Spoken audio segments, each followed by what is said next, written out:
তাই তো? ভালো রাখো, সুখে রাখো, স্বামীকে ভালো রাখো, সন্তান ভালো রাখো, আমাকে ভালো রাখো, এটা দাও, ওটা দাও, সেটা দাও। চাইবার বেলায় 16 আনা, দেবার বেলায় নকুল দানা। এই তো ভগবানের প্রতি আমাদের ভালোবাসা। তাহলে নিজেকে ভক্ত মনে করলে হবে? আমি ভক্ত বললেই হবে? অত সহজ নয়। মহাজন বললেন, ভক্ত হতে বড় মনে ছিল সাধ, বৈষ্ণব হতে বড় মনে ছিল সাধ, ওই ত্রিনাদপি শ্লোকের সামনে আমি পড়ে গেলাম। বলুন দেখি, কাকে বেশি ভালোবাসেন, ভগবানকে না সংসারকে? জোরে জোরে বলুন। বেশি ভালোবাসেন কাকে, সংসার না গোবিন্দ? জোরে বলুন। গোবিন্দকে ভালোবাসেন তো? এদিকে বাবারা বলুন, কি ভালোবাসেন?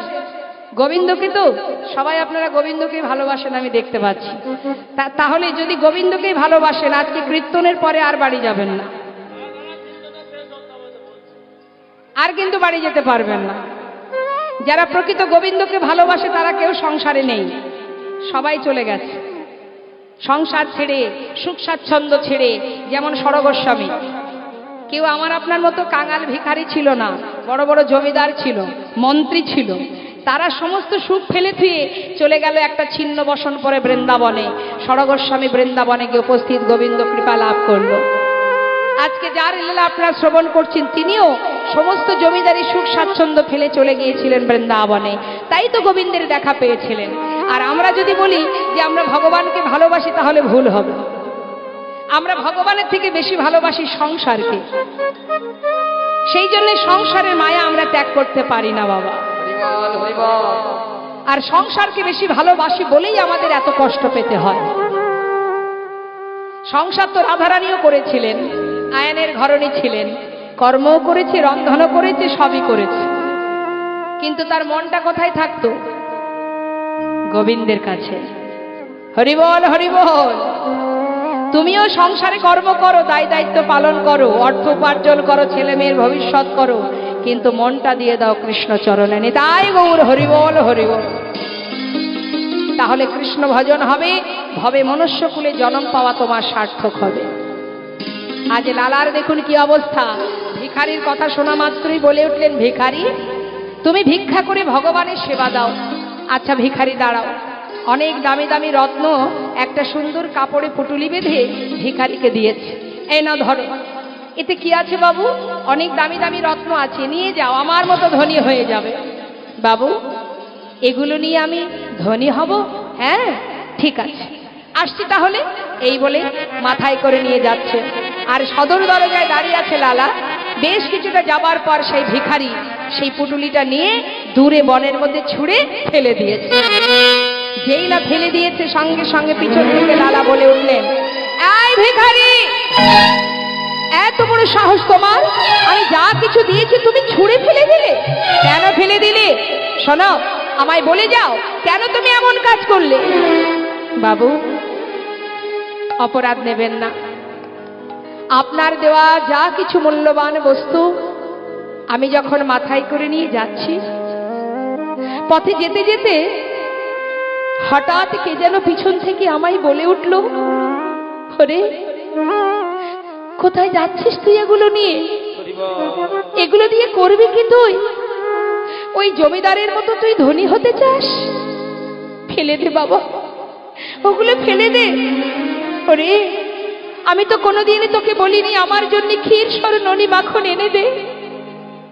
যেগুলো মাথায় করে নিয়ে যাচ্ছিস, ওই বিষয় যদি তুই একবার ঘরে নিয়ে যাস, ওই বিষয় মোহে তুইও যে ডুবে যাবি, লালার মতো দশা তোরও হবে। ফেলে দে ভিখারি, ওগুলো ফেলে দে। আমার কাছে আয়, যেমন করে তুই ভিক্ষা করে যেমনটা সেবা দিস, আমি যে তাতে সন্তুষ্ট। আমি ক্ষীর সর মাখন চাই না। আয় আয় আমার কাছে আয়। ভগবানকে পেতে গেলে ধন ঐশ্বর্য লাগে না, টাকা পয়সা দিয়ে, বিষয় দিয়ে, পাণ্ডিত্য দিয়ে তাকে পাওয়া যায় না বাবা। তার জন্য চাই শুদ্ধ ভক্তি। তুমি যেমনটা সেবা দেবে তিনি তাতেই খুশি, যদি তোমার মধ্যে ভক্তি থাকে। বৃন্দাবনের আলাভোলা গোয়ালিনী যারা, ব্রজগোপী যারা, যারা দধি দুগ্ধ ঘৃত ঘোল বিক্রি করে দিন কাটায়, এমন আলাভোলা গোয়ালিনীরা যারা গোবিন্দকে নিজের করে ভালোবাসতেন। গোবিন্দ যেখানেই যাক না কেন তাতে তাদের দুঃখ নেই। কেন? তারা শুধু একটা কথাই বলে, তিনি আমাদের চোখের সামনে থেকে চলে গেছে, মন থেকে তো যেতে পারবে না। তাই গৌর হরি বল। গোবিন্দ বলছে, রাধে আমায় ক্ষমা করে দাও, চললাম মথুরায়। বধূ, এর জন্য ক্ষমা চাওয়ার কি আছে? তুমি মথুরায় যাচ্ছ, যাও। রাধে, আমি তো তোমার কাছে থাকতে পারবো না। এ আবার কি কথা? থাকতে পারবে না কেন? তুমি তো আমার চোখের সামনে দিয়ে যাচ্ছ, মন থেকে তো যেতে পারছো না। বধূ, যেখানে যাবে যাও, ভালো থাকো, সুখে থাকো, কিন্তু বধূ এই অন্তর থেকে তো তুমি যেতে পারবে না। শ্রীমতী রাধারানীকে বলছে, রাধে আমার এই বাঁশিটা তোমায় দিলাম, যখন আমার কথা মনে পড়বে তুমি বাঁশিটা বাজাবে, আর আমি তোমার সামনে এসে হাজির হব। শ্রীমতী রাধারানী বলছে, ও বধূ, তাহলে বোধহয় আর বাঁশি বাজানো হলো না। কেন? তুমি যে বললে যখন মনে পড়বে তখন বাজাবে। আমি তো কোনোদিন তোমায় ভুলবো না, কোনো মুহূর্তই তোমায় ভুলবো না। আমি যদি ভুলে যাই তবে তো মনে পড়বে, ভোলার তো কোনো প্রশ্নই নেই। তাহলে তোমার বাঁশি আমার কোন কাজে লাগবে বলো? তাই গৌর হরি বল। এমনটাই ছিল ভালোবাসা মা। তাই গোবিন্দকে পাবার জন্য চাই শুদ্ধ ভক্তি। ভক্তি রজ্জু দিয়ে তাকে বাঁধা যায়, আর কিছুতে তাকে পাওয়া যায় না। কোনো কিছুর বিনিময়ে তাকে লাভ করা যায় না। আজ দেখুন, ভগবান যখন মহাভারতে যখন দুর্যোধনের কাছে যায়, ওই হস্তিনাপুরে দুর্যোধন বলেছিল, এসো সখা, আজ আমি তোমাকে রাজভোগ খেতে দেব। ভগবান বলেছিল, শোনো দুর্যোধন, আমি তো তোমার ঘরে সেবা করব না। সেবায় যদি আমায় করতে হয় তবে দাসীপুত্র বিদুরের ঘরে সেবা করব। বিদুরের ঘরে শাকন্য সেবা করেছিল মা। বিদুরের স্ত্রী ভগবানকে সেবা দেবে বলে একটি কলা এনেছে। গোবিন্দ সেবা করছে ঘরের মধ্যে, নিজের বাড়িতে গোবিন্দ সেবা করছে, এমন ভাবে মুখের দিকে তাকিয়ে আছে, অঝরে নয়ন বাড়ি বরিশিত হচ্ছে। আমরা যদি বাড়িতে কোনো ফলের গাছ রোপণ করি, আমরা মনে মনে ভাবি এই গাছে ফল হলে আমার সন্তান খাবে, আমরা খাবো, আমার পরিবার খাবে। আমাদের ধারণাটা এটাই। কিন্তু বিদুরের স্ত্রী সে ফল গাছ রোপণ করার সাথে সাথে মনে মনে ভেবেছে যে এই গাছে যখন ফল হবে গোবিন্দ সেবায় দেব। তাই গৌর হরি। তাই কলার খোসাটা মানে কলাটা খাওয়াবে বলে যখন খোসাটা ছাড়াচ্ছে মা, ভুল করে বাবা শ্বাস ফেলে খোসা দিয়েছিল ভগবানকে। কিন্তু ভগবান সেটাই সেবা করেছিল। কেন করেছিল? তার মধ্যে যে ভক্তি ছিল, তার মধ্যে যে শুদ্ধ প্রেম ছিল। তুমি যদি দুফোঁটা বাড়ি বরিশন করে ভগবানকে সেবা দিতে পারো, তুমি যেমনটা দেবে তাতেই তিনি খুশি। যদি তোমার মধ্যে তার প্রতি ভালোবাসা থাকে, দুফোঁটা নয়ন বাড়ি বরিশন করে যদি বলতে পারো, দয়াময় তুমি যেমন দিয়েছো আমি তোমায় তেমন দিলাম। তোমার সেবা আমি জানি না, আমি ভজন জানি না, সাধন জানি না, আমি মন্ত্রতন্ত্র জানি না, শুধু এইটুকু জানি আমি তোমায় ভালোবাসি। তুমি কৃপা করে গ্রহণ করো দয়াময়। মাগো, কিছুই দিতে হয় না গো। একদিন দেবর্ষি নারদ জিজ্ঞাসা করেছিল গোবিন্দের কাছে, দয়াময় জগতের জীব কিভাবে ডাকলে তুমি তার ডাকে সাড়া দেবে? ভগবান বলেছিল, দেবর্ষি কেউ যদি আমাকে একটা ফুল দিয়েও ডাকে আমি তার ডাকে সাড়া দেব। দেবর্ষি বলেছিল, দয়াময় যদি তার কাছে ফুল না থাকে? প্রভু বললেন, বেশ, তাতে দুঃখ নেই, যদি একটা তুলসী পাতা দিয়েও আমায় ডাকে আমি তার ডাকে সাড়া দেব। অদয়াময় যদি তুলসীটাও না থাকে? ভগবান বললেন, কোনো দুঃখ নেই, কেউ যদি একটু গঙ্গার জল দিয়ে আমায় ডাকে, যদি ডাকার মতো ডাকতে পারে আমি তাতেই সাড়া দেব। প্রভু গো, যদি গঙ্গার জলও তার কাছে না থাকে। প্রভু বললেন, বেশ, তার জন্য আর দুঃখ কিসের? জগতের কোনো কিছুই যদি তার কাছে না থাকে, কোনো প্রয়োজন নেই। কোনো ভক্ত যদি ভালোবেসে, আমি তো প্রত্যেককে দুটি করে নয়ন দিয়েছি, একটাই দিয়েছি গঙ্গা, একটাই দিয়েছি যমুনা। আমার ভক্তরা যদি আমার জন্য মাত্র 2 ফোঁটা বাড়ি বর্ষণ করে কেঁদে কেঁদে বলতে পারে,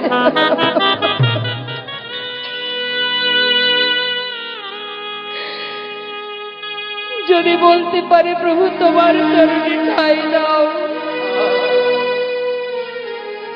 আমি যুগে যুগে সেই ভক্ত চরণে দাস হয়ে পড়ে থাকি দেবর্ষি। 2টি নয়ন জলে ধুয়ে দেব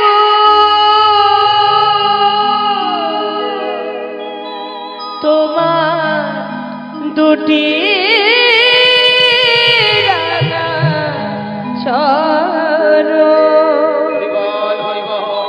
তুমি করিও গ্রহণ। শ্রী সচিনন্দ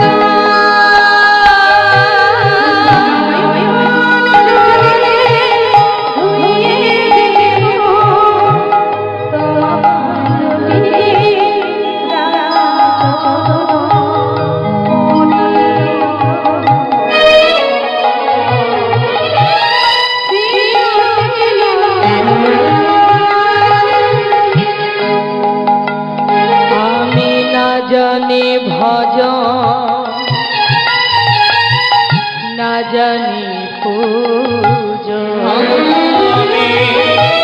না জানি ভজো, আর না জানি পূজো, না জানি ভজো, না জানি পূজো, আমি না জানি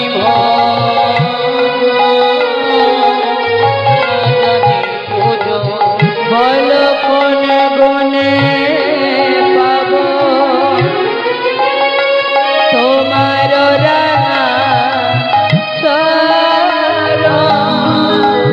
আমি না জানি ভোজ, আর না জানি ভোজ, কোন গুণে পাব ও 2টি নয়নের জল বসেও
ভালোবেসে তুমি তোমার উচ্ছিষ্টতাকে খাওয়াতে পারো, যদি ভালোবাসার মতো ভালোবাসতে পারো।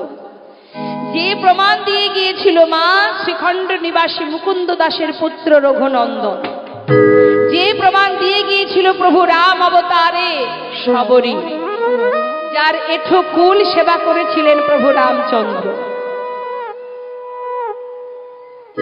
তাই ভালোবাসার মতো যদি ভালোবাসতে পারো, তুমি যেমনটা দেবে তাতেই তিনি খুশি। আজ ভিখারি বললেন, বাবু আপনার ধন ঐশ্বর্য যদি আমার থাকে, আপনার মতো দুরবস্থা আমারও হবে। দিনে দিনে আপনার মতো আমিও গোবিন্দকে ভুলে যাব। তাই আমি আসি বাবু, আমি আসি। শিক্ষা দিল লালাকে, আর এই শিক্ষা পেয়ে ভিখারি তো চলে গেল মা। তার মনের মধ্যে তোলপাড় শুরু হলো, তবে কি এই বিষয়ে থাকলে গোবিন্দকে ভুলে যেতে হবে? এর পিছনে ছুটতে ছুটতে আমার যে কোনা দিন ফুরিয়ে যায়। কবে হবে আমার গোবিন্দ ভজন? কবে আমি তাকে চিনব? কবে তাকে ভালোবাসতে পারবো? কি করব আমি? কি করা উচিত আমার? চিন্তা করতে করতে ঘরের ভিতরে যেই না গেছে বাবা, যে মাত্রই কি দেখছে, জমিদারের বিছানায় ওই মহলে যে কাজের মেয়ে সে শুয়ে আছে। তাই না দেখে লালা রেগে উঠে চিৎকার করে বলে উঠলেন, কে আছিস? ওর এত বড় সাহস, কাজের মেয়ে হয়ে জমিদারের বিছানায় শুয়ে আছে, ওকে ধরে নিয়ে যা। এই অপরাধের জন্য ওকে 30 ঘা বেত্রাঘাত কর, এটাই ওর সাজা। বলা মাত্রই সেই কন্যা বিছানা থেকে নেমে লালার দিকে তাকিয়ে একবার কাঁদে একবার হাসে। যেই না হেসেছে বাবা, আবার তার হাতটা ধরেছে, জিজ্ঞাসা করছে, তুই হাসছিস কেন? তোকে 30 ঘা চাবুকের আঘাত করা সত্ত্বেও আমি যে তোকে 30 ঘা চাবুকের আঘাত করতে বললাম, এই কথাটা শোনার পরে তুই হাসলি কেন, আবার কাঁদলিও বা কেন? বল আমাকে, বল কেন হাসছিস, কেন কাঁদছিস? বাবু, আমি যে অপরাধ করেছি, এই বিছানায় ঘুমিয়েছি, শুয়ে আছি, জমিদারের বিছানা বলে কথা, সেই বিছানায় শুয়েছি, আমার তো অপরাধ হয়েছে, তার জন্য 30 ঘা বেত্রাঘাত, এটা আমার কপালে আছে, আমার বরাদ্দ এটা, তাই আমি হাসছি। কিন্তু কাঁদছিস কেন? বাবু, আমি কাঁদছি আপনার দিকে তাকিয়ে। আমার দিকে তাকিয়ে? কেন আমার দিকে তাকিয়ে তোর কান্না পাচ্ছে কেন? বাবু, আমি যদি কিছুক্ষণ শুয়ে থেকে তার জন্য 30 ঘা বেত্রাঘাত আমার বরাদ্দ হয়, একবার ভেবে দেখুন না বাবু, আপনি তো এই জমিদারের বিছানায় এতগুলো দিন ঘুমিয়ে এসেছেন, আপনার জন্য ভগবান কি সাজা লিখে রেখেছে। তাই গৌর হরি বল। বলা মাত্রই ছুটে গিয়ে সেই কন্যাকে বুকের মধ্যে জড়িয়ে ধরেছে। সত্যি তো মা, আমি তো ভাবিনি এমনটা কোনোদিন। তুই কাজের মেয়ে হয়ে জমিদারের বিছানায় শুয়েছিলি বলে আমি তোকে 30 ঘা বেত্রাঘাতের বরাদ্দ করেছি, কিন্তু আমি নিজে এই জমিদারের বিছানায় এতগুলো দিন শুয়েছি। প্রভু আমার জন্য কত সাজা লিখে রেখেছে মা। ঠিকই বলেছিস তুই, আজ থেকে আমি আর এই বিছানায় শোবো না, আমি কথা দিচ্ছি। ঘুমাবো না পালঙ্কেতে, আমি এই করিলাম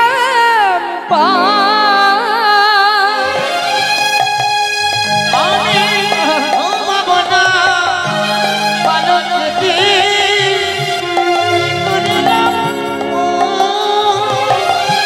ঘুমাবো না পালঙ্কেতে, আমি এই করিলাম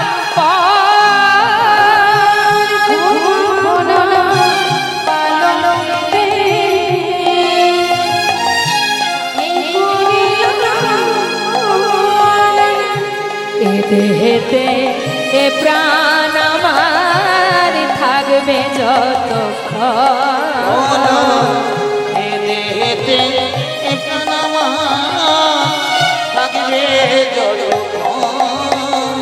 আর ঘুমাবো না পালঙ্কেতে, আর ঘুমাবো না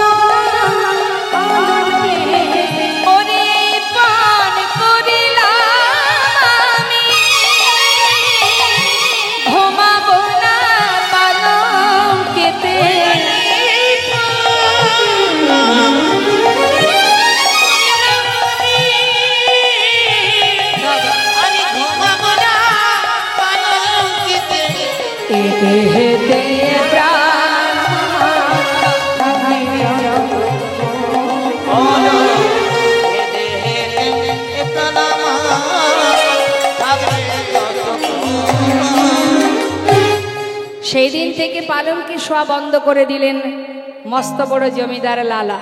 আর পালঙ্কে বিছানায় ঘুমায় না মা, শুধু মনের মধ্যে তার একটাই চিন্তা, কবে হবে কৃষ্ণ ভজন, কবে বিষয় ছেড়ে চলে যাব আমার গোবিন্দের কাছে, এ বিষয়ে আমি আর থাকবো না।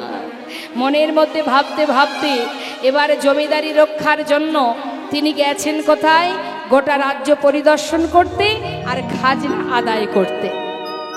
তা যখন খাজনা আদায় করতে গেছে পালকি চেপে, গোটা রাজ্য পরিদর্শন করে খাজনা নিয়ে বেলি অবসানকালে যখন লালা ফিরছে, ঠিক সন্ধ্যা আগত মা, দিনের আলো শেষ, সন্ধ্যা আগত, বেলি অবসান কাল। আমাদের প্রত্যেকের জীবনে আসবে এই সময়টা, জেনে রাখবেন আসার পালা শেষ হয়ে গেছে মা, এবার বাকি আছে যাওয়ার পালা। কখন কাকে যেতে হবে, কখন যে আয়ুরবি পশ্চিম দিকে ঢলে পড়বে, কোন দিন শেষ নিঃশ্বাস ত্যাগ হবে আমরা কেউ জানি না।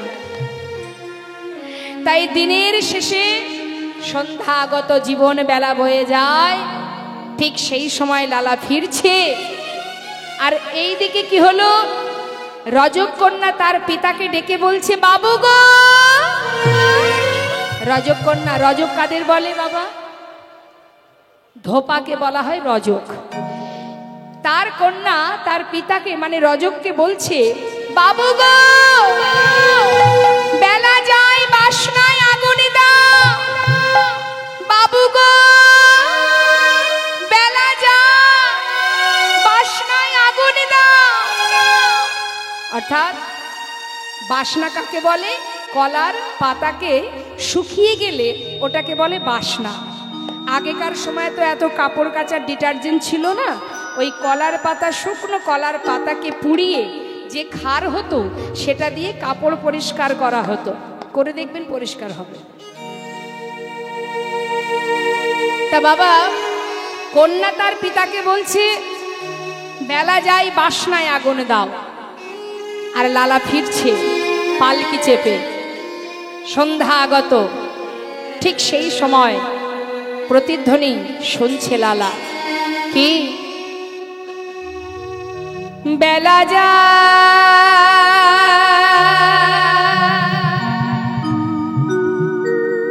বেলা যায়,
বেলা যায়,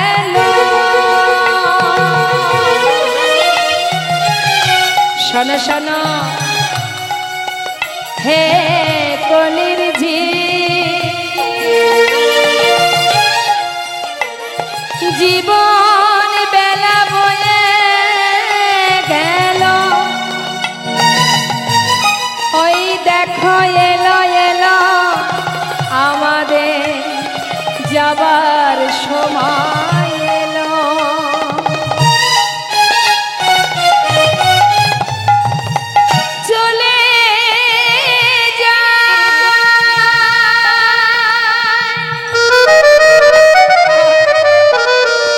আমার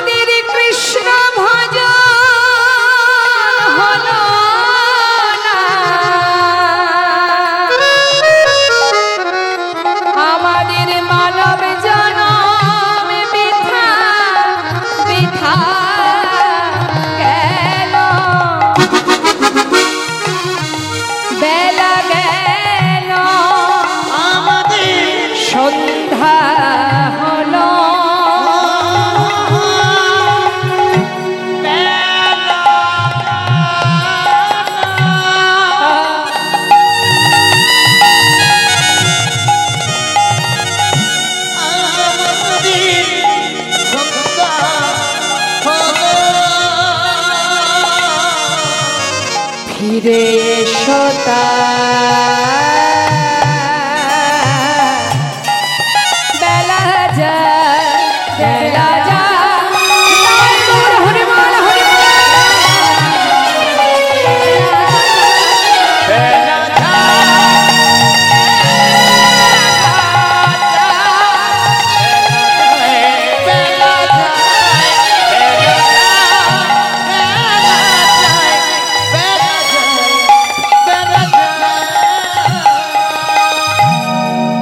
প্রতিধ্বনি শোনা মাত্রই লালা বেয়ারাকে বললে পালকে থামাও। আমি যেন কি শুনতে পাচ্ছি, কে যেন বারবার আমায় কি বলছে। যেই না পালকি থেকে নেমেছে মা, সেই রজক কন্যার কাছে গিয়ে তাকে জড়িয়ে ধরে বলছে, মা কি বললি তুই, আর একবার বল। সে তো ভয়ে ভীত বাবা। জমিদার জড়িয়ে ধরেছে, ঠক ঠক করে কাঁপছে আর বলছে, বাবু আমি তো আপনাকে কিছু বলিনি, আমি আমার পিতাকে বলেছি বেলা যায় বাসনায় আগুনে দাও। না না, এমন কথা তুই বলিস নি মা, আমি যে অন্য কিছু শুনলাম। তুই যে বারবার আমায় বললি বেলা যায় বাসনায় আগুনে দাও, আমি যে বারবার শুনলাম বেলা যায় বাসনায় আগুনে দাও, বাসনায় আগুনে দাও। ঠিকই বলেছিস মা, বাসনায় আগুনে দিয়ে আর কবে ফিরবো তার কাছে। না না, আর নয়, আমি আর থাকবো না, এবার আমি চলে যাব। ছুটতে ছুটতে ঘরে ফিরে এসে তার যে পালিতা কন্যা সুমতি তাকে ডেকে বলছে, মা আমার সারা গায়ে একটু কৃষ্ণ নাম লিখে দে না মা। বাবা কি হয়েছে তোমার, এমন পাগলের মতো করছো কেন? কেন তুমি বলছো সারা গায়ে কৃষ্ণ নাম লিখতে?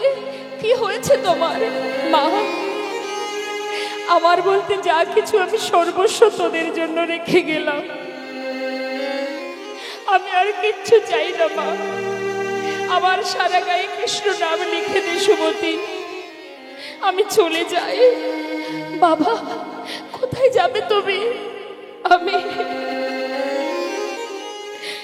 যাব রে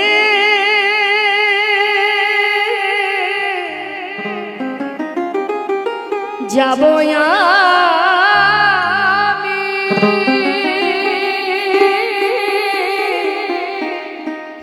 কৃষ্ণ ভজনে।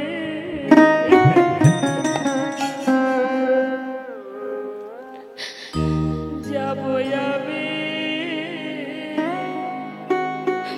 মধুর বৃন্দাবনে।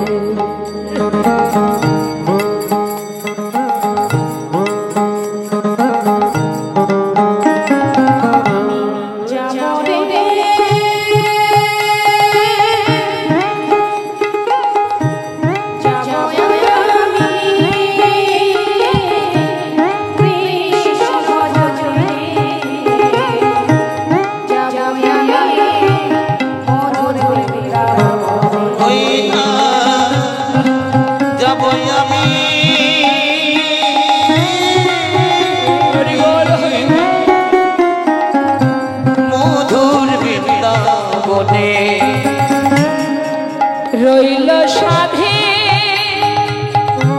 জমিদারি, রইল এ ঘর বাড়ি,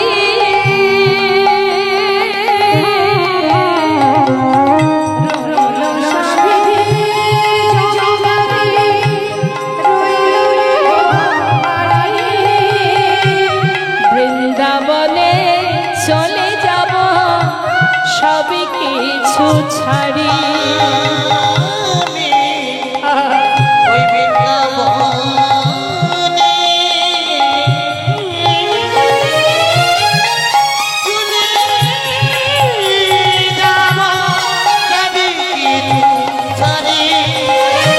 সাজায়ে দে কৃষ্ণদা মনে আমার এই অভিলাষ,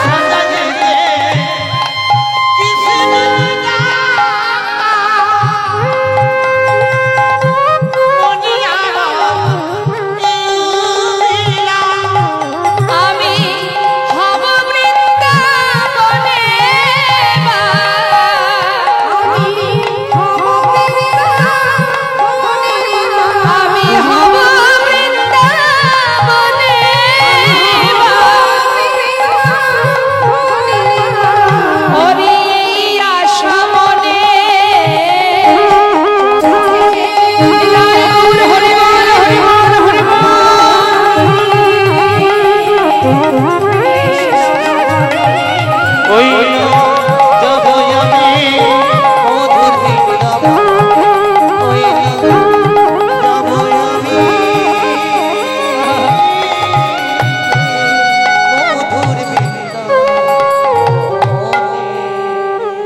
আপন জনার সন্ধানে আপন ঘরে ছুটে চললেন লালা। সারা গায়ে কৃষ্ণ নাম লিখে নামকে সম্বল করে বদনে কৃষ্ণ নাম গাইতে গাইতে জোয়ার চললেন মা, নিজের সন্ধানে, নিজের ঘরের সন্ধানে। কিন্তু আমাদের কি দুরবস্থা, এখনো আমরা আপন ঘরের খবর পেলাম না, এখনো বুঝতে পারলাম না, এখনো জানতে পারলাম না। বৈষ্ণব মহাজন বললেন, আমার আমার করো বুঝিতে না পারো, আমাতে কি আছে রতন। কোন শক্তি বলে বেড়াই চলি, বলে কিসের অভাবে হয় এ দেহ পতন। দেহের মাঝে আছে প্রাণেরই সঞ্চার, তাহাতেই বলি আমার আমার। প্রাণ গেলে হবে সবাকার, সব নেশারি স্বপন। দেহের মধ্যে যেটা আছে না মা, সূক্ষ্ম আত্মা যেটা আছে বলে এখনো আপনাদের সামনে আমি দাঁড়িয়ে আছি। যেদিন সে চলে যাবে, অর্থাৎ আমি চলে যাব, এই অসার দেহটা প্রকৃতির সৃষ্টি, এই দেহ প্রকৃতিই তৈরি করেছে, আবার প্রকৃতিই ধ্বংস করে দেবে। তাহলে আমি মানে কি? আমি মানে আত্মা। এটা আমার হাত, এটা আমার পা, এটা আমার চোখ, এটা কান, এটা দেহ, এগুলো আমার, এগুলো আমি নই। আমি মানে এই যে কথা বলার শক্তি, দেখবার শক্তি, চলবার শক্তি, হাত নাড়াচ্ছি তার শক্তি, এই শ্বাস প্রশ্বাস চলছে, যার জন্য এগুলো আমি করতে পারছি, সেটাই হচ্ছে আমি। যেটা আসার সময় তুমি দেখতে পাওনি, আবার সে যখন চলে যাবে তুমি তখনও দেখতে পাবে না। সেই সূক্ষ্ম আত্মা পরমাত্মা রূপে ভগবান প্রত্যেকের হৃদয় মন্দিরে বসে আছে। শুধু তোমার দেখবার শক্তিটুকু নষ্ট হয়ে গেছে। কিভাবে? মায়ার জালে আবদ্ধ হয়ে, মায়া গ্রাস করেছে আমাদের। তাই আমি আমার মধ্যে আমাকে খুঁজে পাচ্ছি না। অসংখ্য ত্রিতাপ জ্বালা ভোগ করছি, কিন্তু নিজেকে খুঁজে পাচ্ছি না।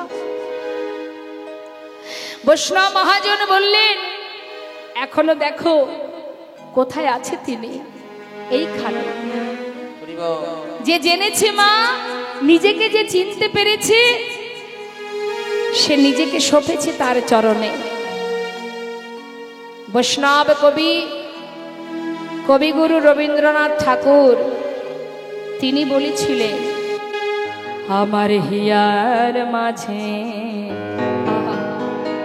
কোথায় আছে ভগবান? তুমি তীর্থে যাচ্ছ, ভগবানকে পাচ্ছ না। মন্দিরে মন্দিরে তার দর্শন করছো, সেখানে দেখছো বিগ্রহ দাঁড়িয়ে আছে, সচল রূপ দর্শন পাচ্ছ না। সচল রূপ তোমার হৃদয় মন্দিরে আছে, তিনি আছেন বলেই তুমি চলতে পারছো, সেই তো সচল মূর্তি। তুমি একবার নিজের কাছে খুঁজে দেখো, এখানেই আছে তিনি, তুমি দেখতে পাচ্ছ না, এটা তোমার সমস্যা। নিজের কাছে থাকতে অন্য জায়গায় খুঁজে বেরিয়ে লাভ নেই। তার একটা সুন্দর কথা একটু বলি শুনুন।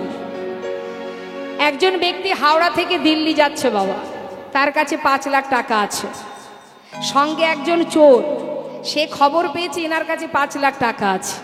সেও খবর পেয়ে একটা টিকিট কেটে ওই যে শেঠজি যার কাছে 5 লাখ টাকা আছে তার পাশে গিয়ে বসেছে।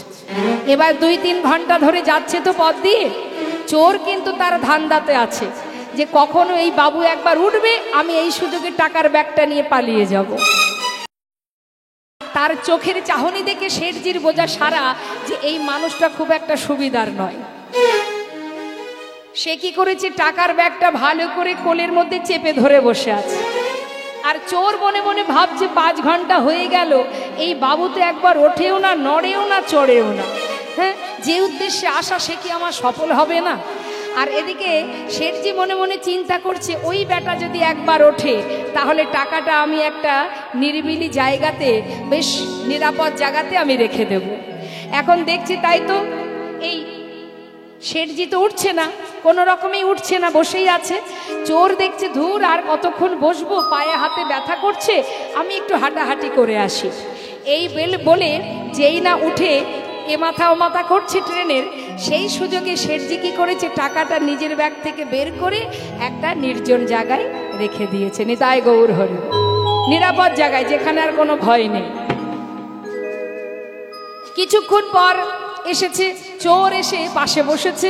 এমন সময় শেঠজি বলছে, এই যে ও ভাই, সেই হাওড়া থেকে তুমি আমি একসাথে পাশাপাশি ঘন্টার পর ঘন্টা যাচ্ছি, বলি পাশাপাশি যদি 5 ঘন্টা চলা যায়, এক প্রকার তো সে বন্ধুর মতোই হয়।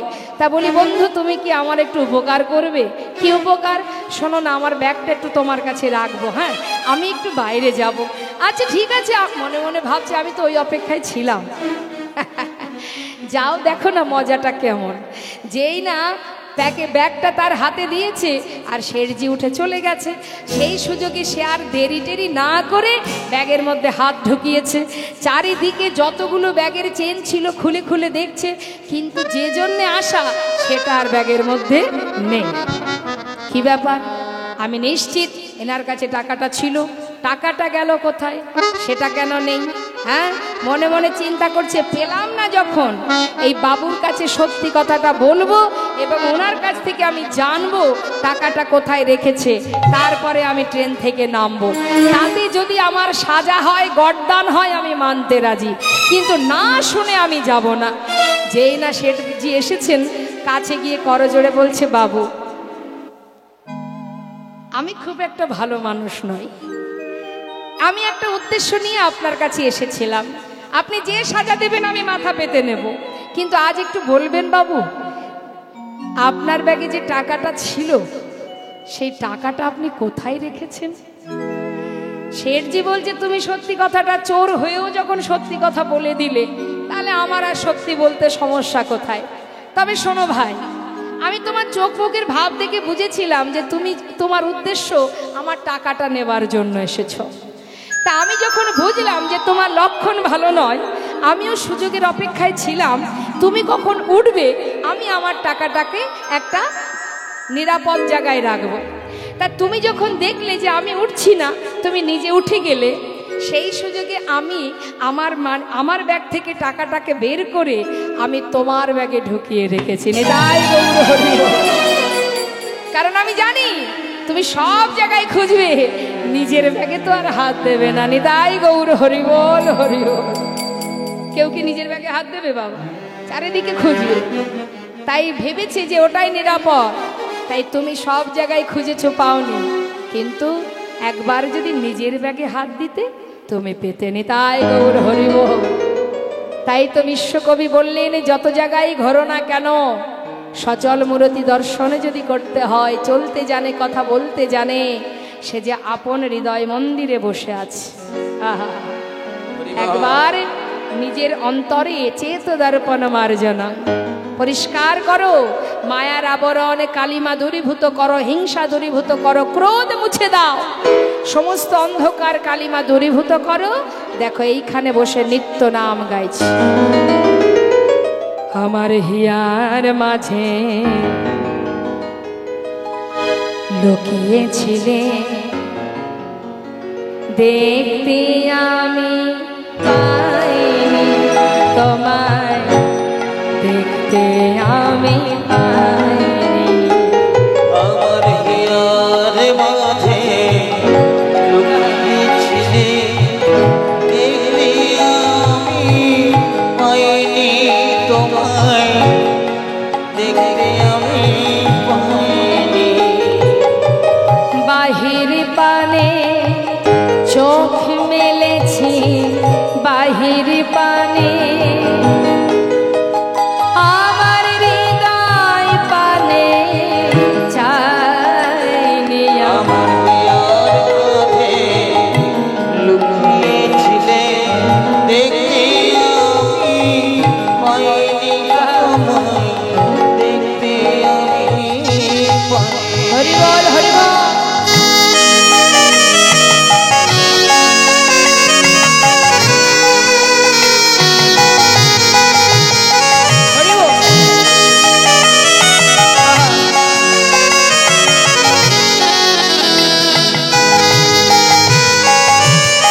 আমার সকল ভালোবাসা, সকল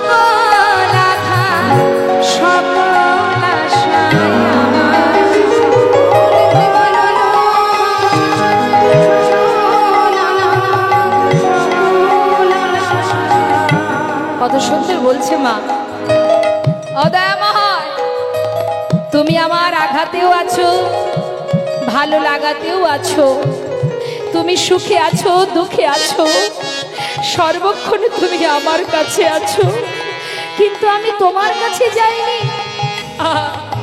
আমার সকলে ভালোবাসা, সকল আঘাত, সকল আশা তুমি ছিলে আমার কাছে, তুমি ছিলে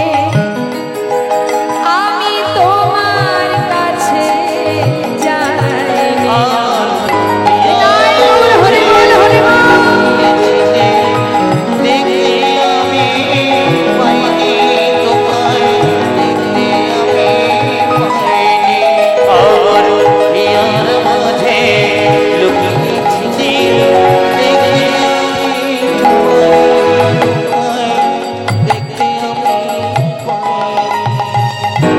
হৃদয় মন্দিরে ভগবানকে রেখে সর্বাঙ্গে কৃষ্ণ নাম লিখে আপন ঘরের সন্ধানে লালা সমস্ত সুখ স্বাচ্ছন্দ্য জমিদারি ধন ঐশ্বর্য পরিত্যাগ করে এবার চললেন নামকে সম্বল করে। তাই গৌর হরি বল।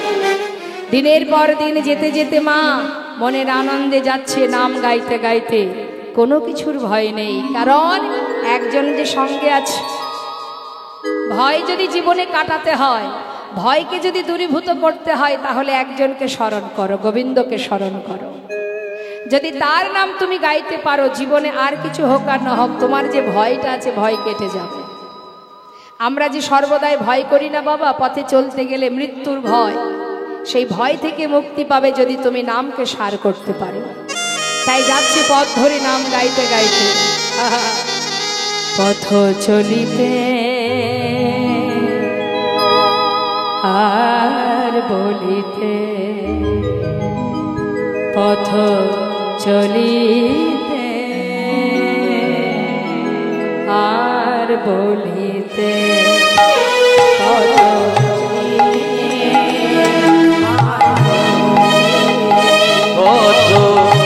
চলিতে আর বলিতে, পথ চলিতে আর বলিতে। তোমরা লহ লহ কৃষ্ণ না মধুর না হরি না, কৃষ্ণ না হরি কৃষ্ণ পথ চলিতে আর বলিতে, পথ হরি বল, হরি বল,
সম্বল করে সর্বস্ব পরিত্যাগ করে মুর্শিদাবাদ ছেড়ে 2-1 মাস কেটে গেল, এসে পৌঁছালেন ভক্তলালা মধুময় শ্রীধাম বৃন্দাবনে। এখন বৃন্দাবনে এসে রাধাকুণ্ড শ্যামকুণ্ড দর্শন করে গোবিন্দ কুণ্ডের পাড়ে রাত্রি অতিবাহিত করলেন। রাত পার হয়ে যেই সকাল হলো, হঠাৎ তিনি দেখতে পাচ্ছেন কি সমস্ত ব্রজমাইরা মাথায় করে ডালা সাজিয়ে সবাই সারিবদ্ধ হয়ে হেঁটে যাচ্ছে। লালা জিজ্ঞাসা করছে, ও ব্রজবাসী, বলি যাচ্ছ কোথায় তোমরা? আমাকে একটু নিয়ে যাবে? কেন নিয়ে যাব না? চলো, তবে হ্যাঁ যদি যেতে হয় আমাদের সঙ্গে, আমরা যা গাইব তুমিও কিন্তু তাই গাইতে গাইতে যাবে। বলি কি গাইতে হবে? শোনো মায়েরা, বলুন দেখি বৃন্দাবনে কি নাম? হ্যাঁ, এখন ব্রজমাইরা যাচ্ছে রাধা নাম গাইতে গাইতে, আর লালাকে বলছে তুমিও এই নাম গাইতে গাইতে চলো। হ্যাঁ, তা গাচ্ছে কি রাধে রাধে রাধে রাধে রাধে রাধে বল। সবাই গাইবে, আমরাও তো যাচ্ছি লীলার সাথে সাথে। হ্যাঁ, দেখে হাত তোলো, তালে তালে গাইবেন কিন্তু। বাহ, রাধে রাধে রাধে রাধে রাধে রাধে বল, রাধে রাধে রাধে রাধে রাধে রাধে বল, বলো রাধে রাধে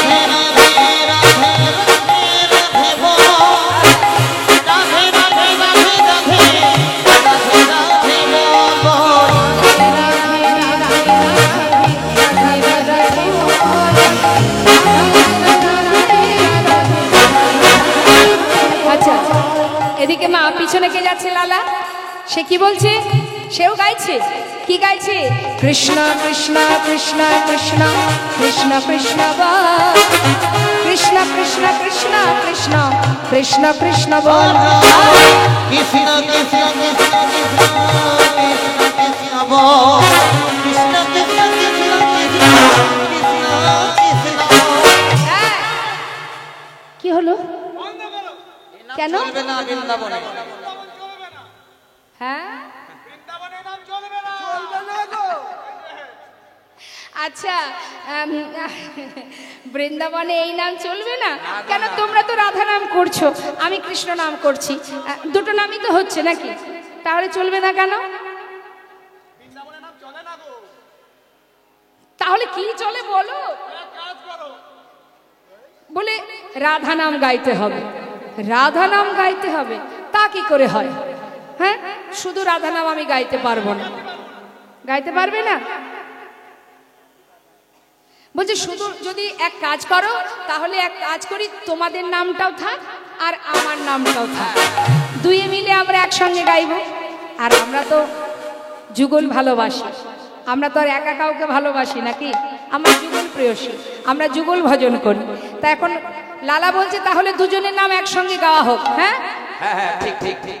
বেশ, সবাই মিলে গাইব রাধে কৃষ্ণ রাধে কৃষ্ণ রাধে কৃষ্ণ বল, রাধে কৃষ্ণ রাধে কৃষ্ণ রাধে কৃষ্ণ।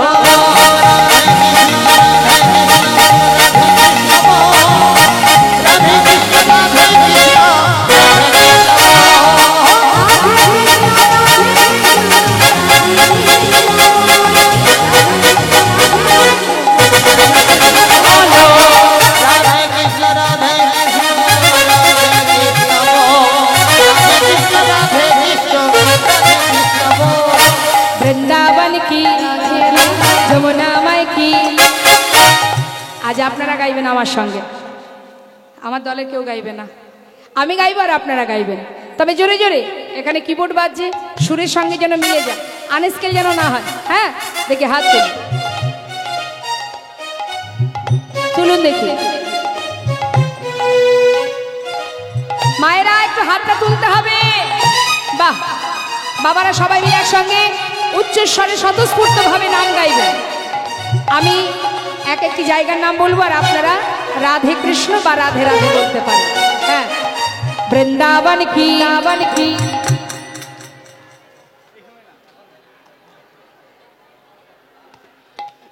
ঝগড়া টগড়া করেন বাড়িতে? ঝগড়া করেন? হ্যাঁ বাবা বলে হবে না মানে ও ঝগড়া হয়। দেখবেন যখন চিৎকার করে আপনারা পাশের বাড়ি বা দূরে কারোর সঙ্গে ঝগড়া করেন, চিৎকার করে করেন তো। বাড়ির কর্তামশাই যদি বলে ওগো ও গিন্নি এত জোরে চেঁচিও না, পাশে লোক শুনলে ছিঁচা। তার মানে কি ঝগড়া করার সময় গলায় যত জোর আছে চেঁচিয়ে আমরা ঝগড়া করি, কিন্তু এই ভগবানের নাম করার সময় বিড়বিড় বিড়বিড় করে ফিস ফিস করে নাম করলে হবে? তার সেবায় কৃপণতা করা যাবে না। কেমন? এই যে কণ্ঠ আছে, যাদের বাক শক্তি নেই তারা জানে না থাকার জ্বালা। আপনারা পেয়েছেন, একবার তার সেবায় লাগান, উচ্চস্বরে গলা ছেড়ে সবাই মিলে, যার যেমন ক্ষমতা। না না পুরোটা তুলুন দেখি, তুলুন সবাই প্রত্যেকে উচ্চস্বরে বৃন্দাবন কি আবান কি। বাহ, এই তো। তবে আমার মনে হয় আরেকটু জোরে হবে। 12 আনা হয়েছে, আর 4 আনা বাকি আছে। একবার উচ্চস্বরে রাধা রানী কি বৃন্দাবন কি বৃন্দাবন কি যमुना माई की राधा कुंड की श्याम कुंड की गोविंद कुंड की विलासवन की मधुबन की निधुबन की केशी घाट की बंशीबाट की मोहनवन की माधवी वन की लोहवन की तम्रवन की भंडीवन की कमलवन की आगे पीछे दाहिने बाएं बोल बोल में ऊपर नीचे राधे राधे राधे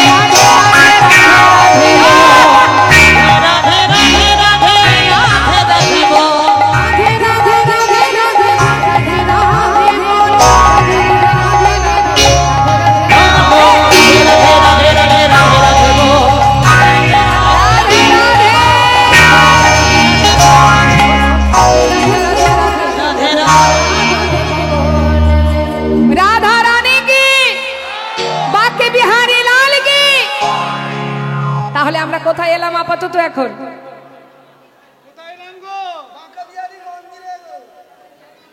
বাবা, তাহলে আমরা এসেছি কোথায়? বাঁকে বিহারীর মন্দিরে। সমস্ত ব্রজ মাইরা বাঁকে বিহারীর ভোগ দিল, দেবার পর লালাকে প্রসাদ দিল।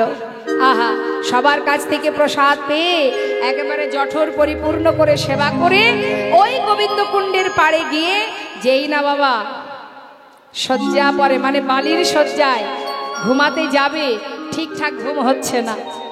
যতই হোক জমিদার ছিল তো, এখনো সম্পূর্ণভাবে সেই সুখ স্বাচ্ছন্দ্য বুঝতে পারেনি। তাই কিছুতেই ঘুম আসছে না বলে ওই বালি দিয়ে একটা বালিশ তৈরি করে নিয়েছে। নিতাই গৌর হরি বল। বালিশ তৈরি করে সেখানে মাথা দিয়ে ঘুমিয়ে আছে। সকাল হতে না হতেই চোখটা খুলেছে, হঠাৎ দেখছে সামনে একজন বাবাজি দাঁড়িয়ে আছে। হন্তদন্ত হয়ে বিছানা থেকে উঠেছে। বালির বিছানা থেকে উঠে করজোড়ে জিজ্ঞাসা করছে, বাবাজি কি তোমার পরিচয়? তুমি আমার সামনে দাঁড়িয়ে আছো, বাবাজি পরিচয় কি? পাশে এক ব্রজবাসী বলে উঠলেন, উনি বৃন্দাবনের বাবাজি, ওনার নাম কৃষ্ণদাস বাবাজি। আচ্ছা বাবাজি, তুমি কি বৃন্দাবনে থাকো? হ্যাঁ।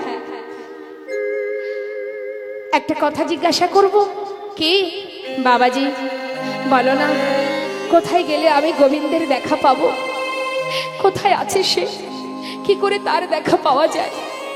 বাবাজি বলছে, দাঁড়াও, আগে তোমার পরিচয় বলো, কোথা থেকে এসেছো, নাম কি? আমার নাম লালা, আমি এসেছি সেই বাংলার মুর্শিদাবাদ জেলা থেকে, আমার নাম লালা। দাঁড়াও দাঁড়াও দাঁড়াও দাঁড়াও, তুমি কি সেই জমিদার লালা?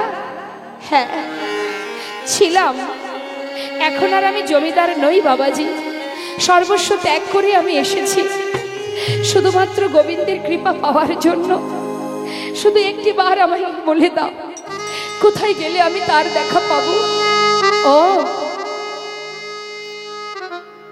তুমি গোবিন্দের দর্শনের জন্য বৃন্দাবনে এসেছো সর্বস্ব ত্যাগ করে। আচ্ছা তোমার কি দীক্ষা হয়েছে? না, দীক্ষা হয়নি। তাহলে কি করে পাবে তার দেখা? আগে তো দীক্ষা নিতে হবে। বাবাজি, এ যদি সত্য হয়, তবে যদি দীক্ষা না পেলে তার দেখা না পাই, তবে আজ আমি তোমার চরণ শরণ নিলাম। বাবাজি কৃপা করো, আমাকে কৃপা করো। সাধুর চরণ ধরি তয় লালা কৃপা করি।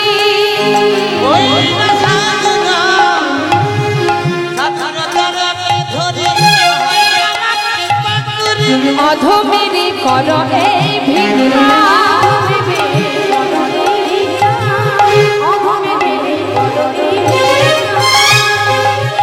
অবিষ্ট ধন পাইবারে ঘর ছেড়ে এসেছি ঘরে।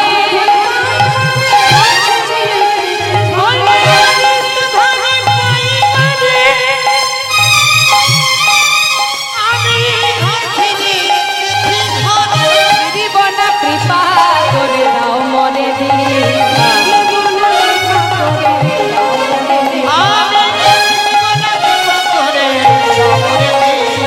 ঘর ছেড়ে এসেছি ঘরে, আমি ঘর ছেড়ে এসেছি ঘরে। ফিরিব না কৃপা করে, ঘর ছেড়ে এসেছি ঘরে। ফিরিব না কৃপা করে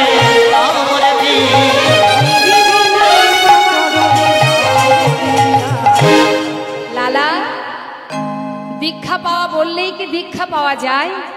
দীক্ষা পেতে গেলে তার একটা উপযুক্ত সময় দরকার হয়, সে সময় তোমার এখনো হয়নি। আর একটা কথা বলি শোনো, সুন্দর করে বালির উপরে বালিশ তৈরি করে ঘুমাচ্ছ, আর মন্দিরে মন্দিরে ভালো ভালো প্রসাদ পেয়ে দিন কাটাচ্ছ। এইভাবে সুখে স্বাচ্ছন্দ্যে দিন কাটালে কি আর গোবিন্দের দেখা পাওয়া যায়? যাকে দেখবে বলে এসেছো, যাকে পাওয়ার জন্য এসেছো, তার জন্য বৃন্দাবনে কর্ম করো লালা। কর্ম না করলে তার দেখা পাবে না। তার সেবা করো, তার কর্ম করো। বাবাজি কি করতে হবে আমায়? পারবে? আমি যদি কোনো কাজ দিই তুমি করতে পারবে? কি করতে হবে তুমি আমাকে বলেই দেখো, আমি নিশ্চয়ই পারবো। লালা, তবে নাও, ধরো ধরো লালা ভিক্ষার ঝুলি কাঁধে,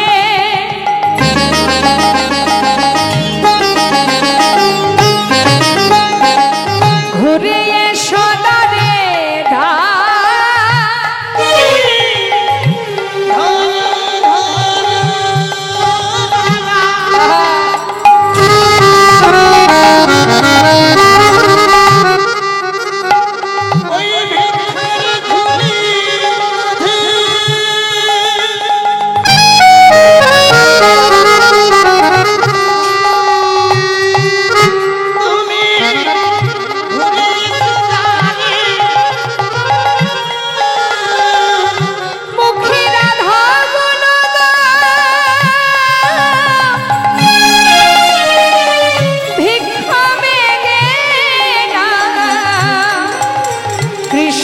পদ করো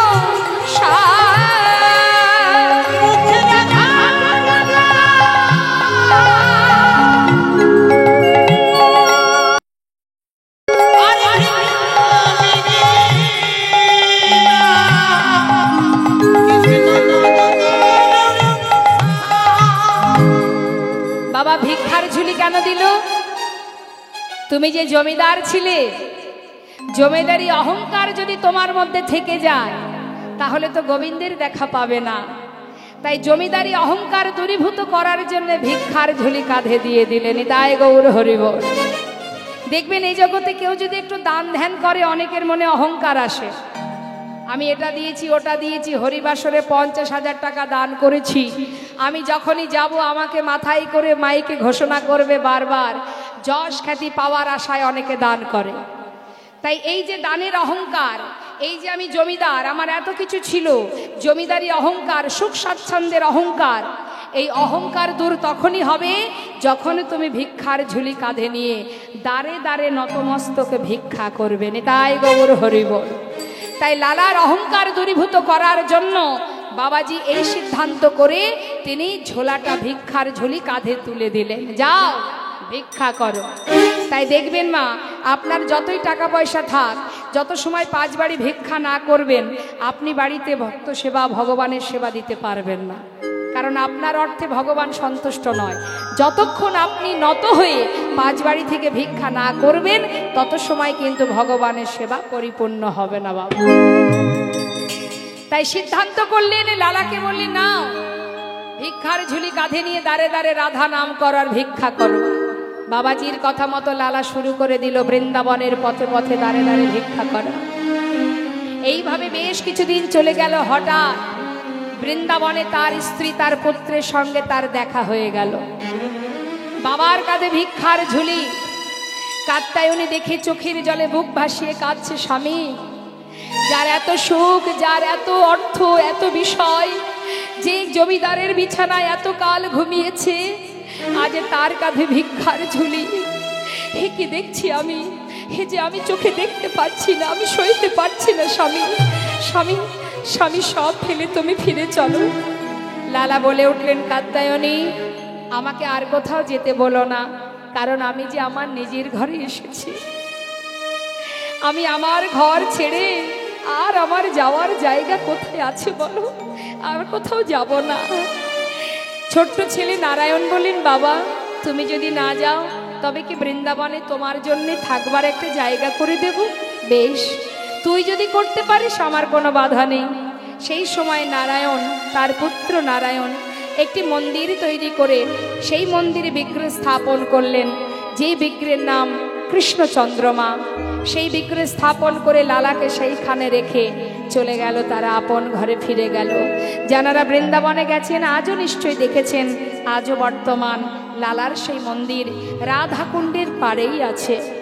তো বাবা, সেই মন্দিরে যে বিগ্রহ, তার নাম কৃষ্ণচন্দ্রমা। কিন্তু লালার একটা দুঃখ কি, সে নিজে ভগবানের সেবা দিতে পারে না, কারণ তার তো এখনো দীক্ষা হয়নি। দীক্ষা যত সময় না হবে মা, আপনি যতই রাজভোগ দিলেও ভগবান সেবা করবে না।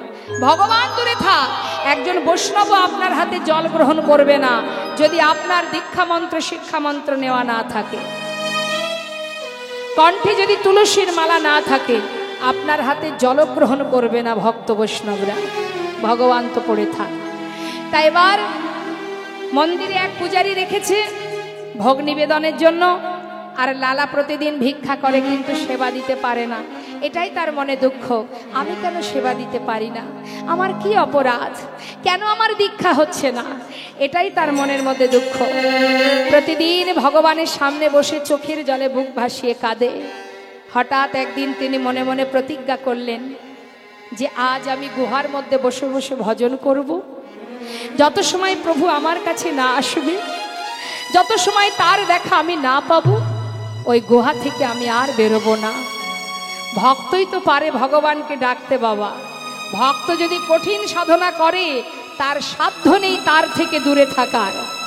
যেই না প্রতিজ্ঞাবদ্ধ হলেন, প্রতিজ্ঞাবদ্ধ হয়ে এক গুহার মধ্যে গিয়ে বসলেন, আর পূজারীকে বললেন, পূজারী আজ আর আমি ভিক্ষা করব না, তুমি মন্দিরে ভোগ নিবেদন করে আমাকে একটু প্রসাদ দিয়ে এসো। আমি চললাম, আমি গুহার মধ্যে বসে একটু ভজন করব, তুমি একটু প্রসাদ দিয়ে আসবে, কেমন? এই কথা বলেই গুহার মধ্যে চলে গেল। গুহার ভিতরে গিয়ে লালা সাধনায় বসলেন, প্রভুর নাম জপ করতে শুরু করলেন। আর এদিকে বাবা মন্দিরে ভোগ নিবেদন করে পূজারী মনে মনে চিন্তা করছে লালাকে প্রসাদ দিয়ে আসতে হবে। যাই, প্রসাদের থালা নিয়ে যেই না পা বাড়িয়েছে, প্রচণ্ড ঝড় বৃষ্টি শুরু হয়ে গেল।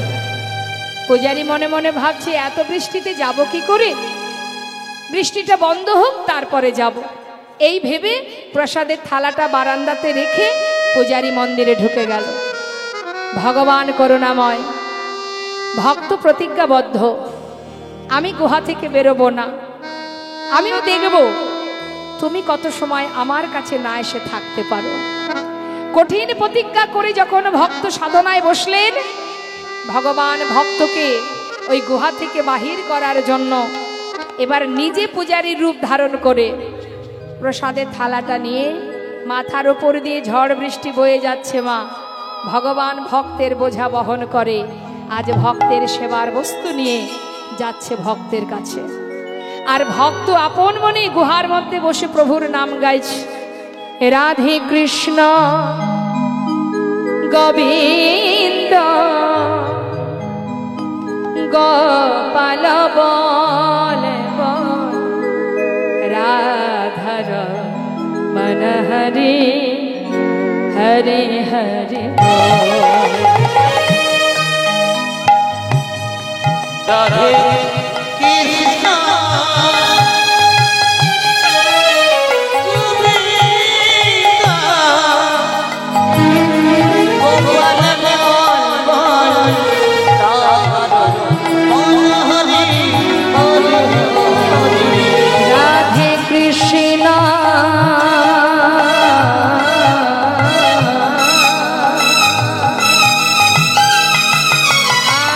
কৃষ্ণ গোবিন্দ গোপাল রাধার মন হরে হরে হরে বল। কৃষ্ণ গোবিন্দ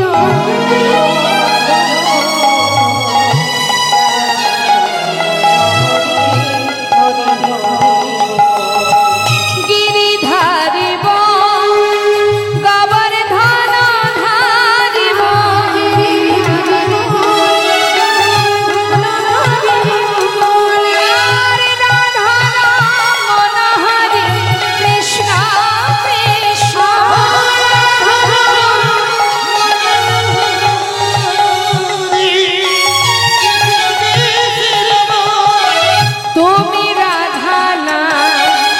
জগতের না তুমি রাধা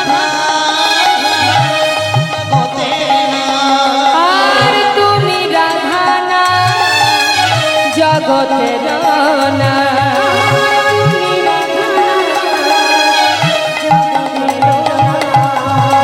গোপী জন বল্লভ প্রভু গোপীনাথ।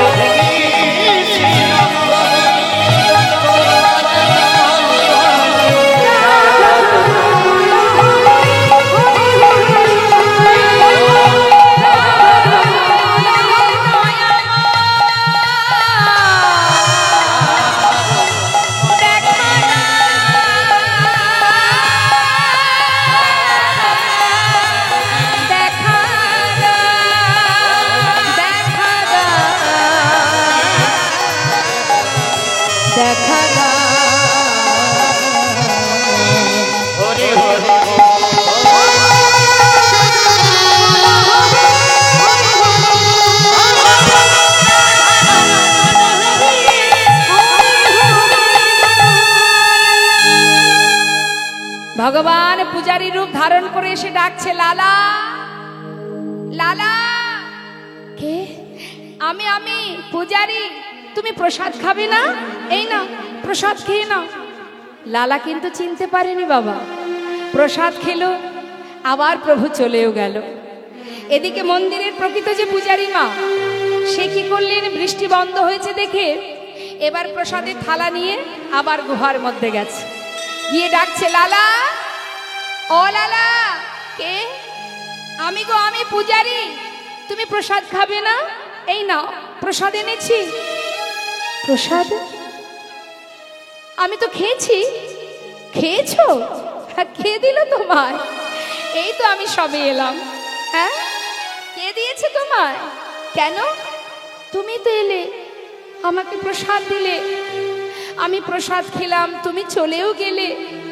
কি বললে? আমি এসেছি? লালা, আমি তো আসিনি, তুমি আসোনি। ঠিক তোমার মতোই দেখতে, তোমার মতো কণ্ঠস্বর, তোমার মতো বেশ। আমার মনে হয় পূজারী, তোমার ভুল হচ্ছে। দেখো, তুমি তো এলে, আমি তোমার সাথে কথা বললাম, প্রসাদ পেলাম। পূজারী বলছে, লালা তুমি বড় সৌভাগ্যবান, কিন্তু তোমার দুর্ভাগ্য কি জানো? তুমি পেয়েও তাকে হারালে। জানো লালা, আমি কিন্তু আসিনি তোমার কাছে, তবে কে এসেছিল? ও পূজারি, বলো না কে এসেছিল? বুঝতে পারছো না? এখনো বুঝতে পারছো না লালা? মিছে কেন পুছো মরে, আমার বলা কিছুই না। মিছে কেন পুছো মরে, আমার বলা কিছুই না। মিছে কেন পুছো মরে, আমার বলা কিছুই না। মিছে কেন পুছো মরে, আমার বলা কিছুই না। যে যা করে করানি তিনি, সবার অন্তরে সে যে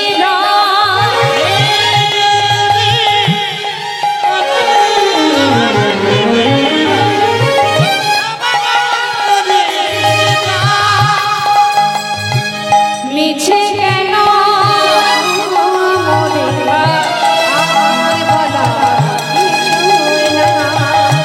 মিছে কেন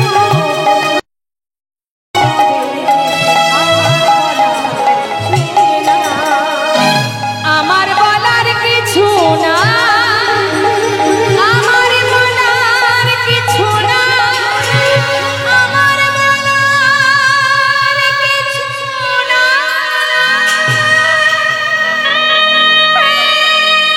কৃষ্ণ তুমি করুণা,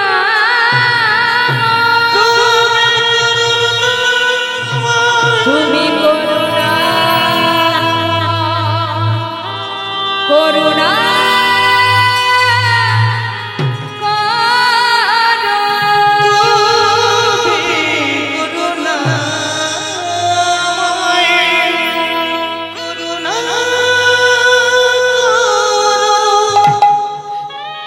ছুটতে ছুটতে বাইরে, গুহা থেকে বাইরে বেরিয়ে বিগ্রহের সামনে বসে চোখের জলে মুখ ভাসিয়ে কাঁদছে আর বলছে, দয়াময় তুমি কি করলে প্রভু, তুমি কি করলে? কেন তোমার দর্শন থেকে আমায় বঞ্চিত করলে? কেন তুমি আমার কাছে এসে আবার তুমি চলে গেলে? আমি তোমায় কেন চিনতে পারলাম না? বলো দয়াময়, আর কত কষ্ট দেবে, আর কত কাঁদাবে? বলো না মরে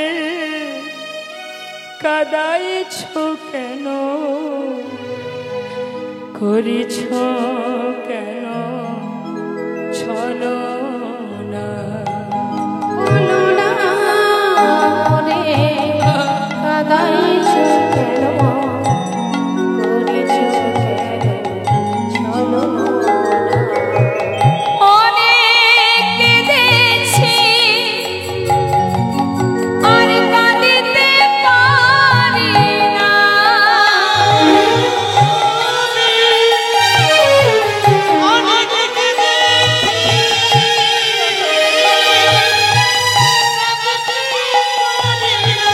দেখা কি মরে দেবে না?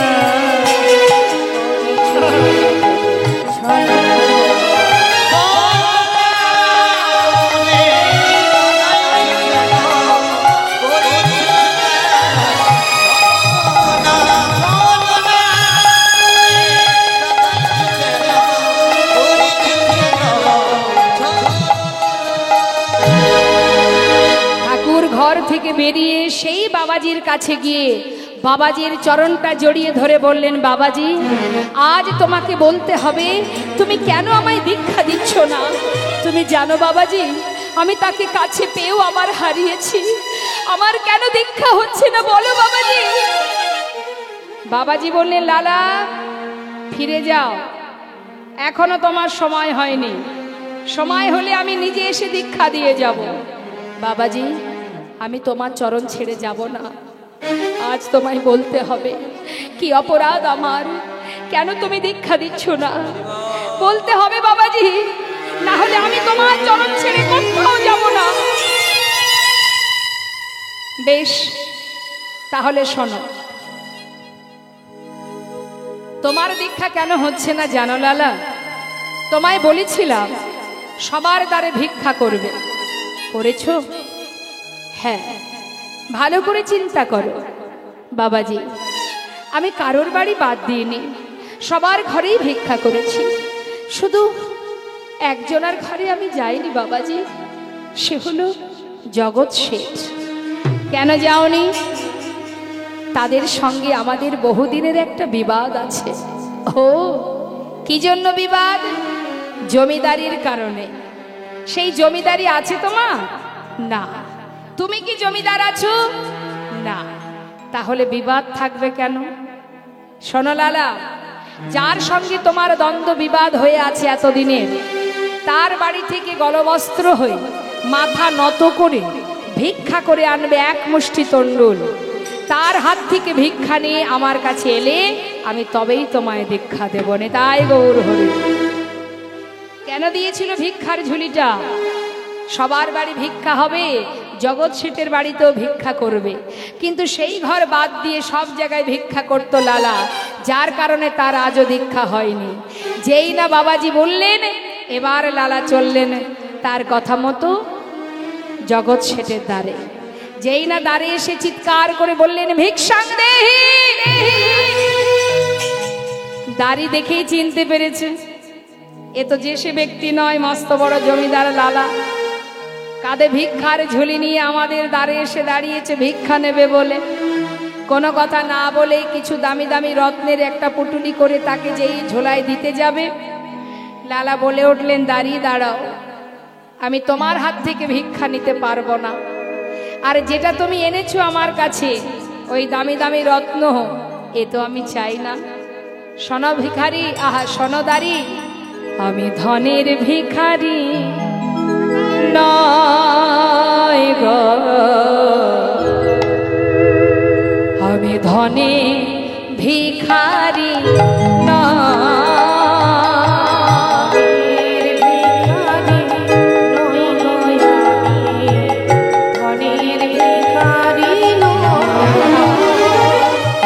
ধনের ভিখারি নয় গো, ধনের ভিখারি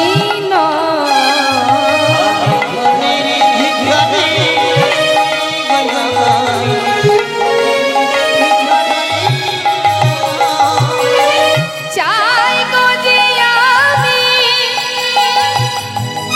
এক মুষ্টি ভিক্ষা,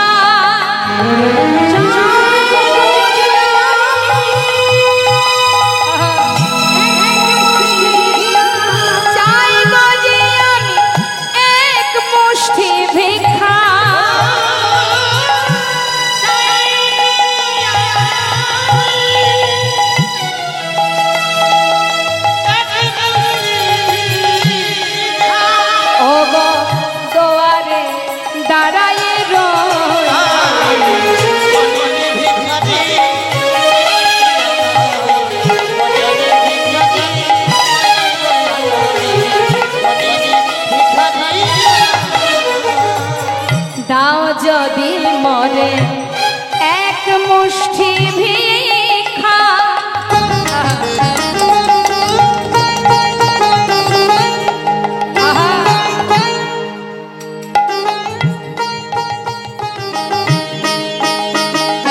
জানো দাঁড়ি, দাও যদি মর এক মুষ্টি ভিক্ষা, তবে হবে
সে কথা তোমারই কই গো